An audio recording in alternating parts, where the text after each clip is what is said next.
Imagine facing the greatest player in chess history. You are playing fast, the clock is ticking, and one small mistake can destroy your position instantly. In this game from the FIDE World Blitz Championship 2025, world number 1 Magnus Carlsen playing against Super Grandmaster Maxime Vachier-Lagrave, also known as MVL. What followed was a brilliant positional squeeze that slowly turned into a devastating attack. Let's break down how Magnus Carlsen completely outplayed one of the strongest players in the world. So the opening phase begins with the Sicilian defense, one of the most aggressive chess openings in chess.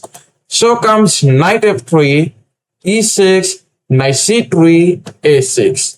This setup resembles a Khan-type Sicilian, very flexible for black.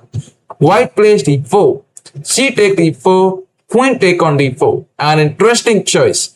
Instead of recapturing with the knight, MVL brings out the queen early. Magnus responds aggressively, b5, immediately grabbing space on the queen's side. After bishop f4, bishop b7, log castling, the things get spicy. Now white castles long means both the king will likely be attacked on opposite wings. This is perfect for blitz, fast attacks and sharp positions. Magnus starts creating pressure with knight f6 towards the center. So comes bishop e3.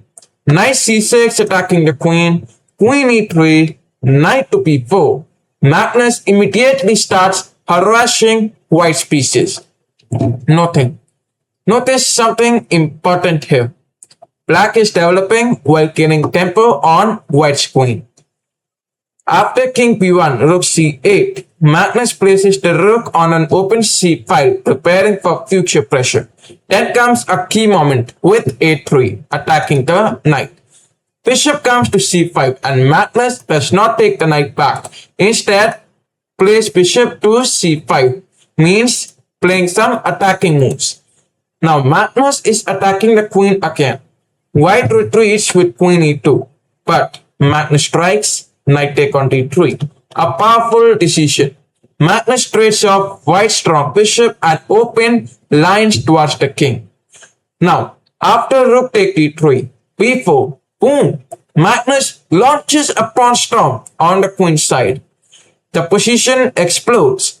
A take b4, bishop take b4, and how Magnus now is activating his bishop with tempo.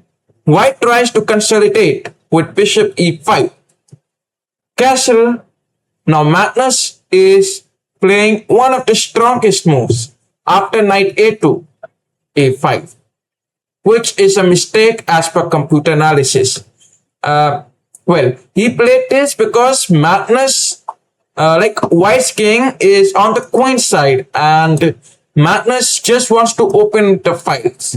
Anyways, here comes bishop take f6, queen take f6, rook take on d7. Now that's a mistake.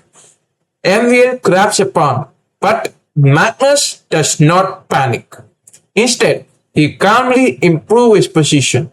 Bishop c6. Suddenly, white looks awkward and trapped. This is classic Carlsen. He allows material imbalance and gains better piece activity after bishop c5. Now, MVL tries to attack e5, but Magnus calmly responds queen g6, putting pressure towards the king. Now here comes knight to e1, a4, h4, and then queen take on g2.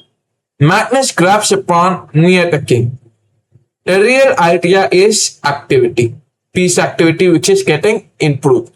Now here rook moves to g1 and attacking this king side. Queen to e4, queen take e4, why? Because MVL having only 37 seconds on the clock.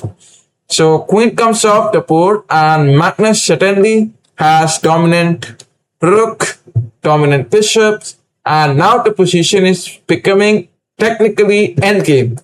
That's where Magnus is legendary.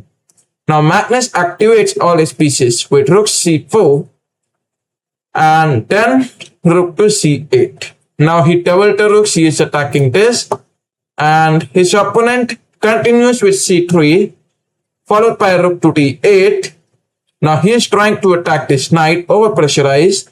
King moves to c2, protecting it. Bishop moves to f5, attacking the rook. And guess what? Here, Magnus is leading the game by attacking more and more and dominating the center. Well, so rook moves to g3, g6, f takes g6, and opening the position. Soon the rooks invade and white structure falls apart. Magnus keep on improving his pieces step by step, and finally we are going to reach the moment.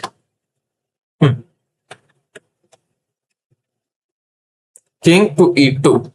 So comes bishop take on f4. And that's where his opponent resigns the game. Because knight take it, rook take it. In a Blitz game where Magnus having 12 seconds and his opponent having 4 seconds, that was very difficult for MVL to win against Magnus, especially when he is down a material. Anyways, here, the key lessons that we learned are activity is more important than the pawns. Like you saw here, Magnus allowed pawn capturing, right? So, and he just gained activity with that.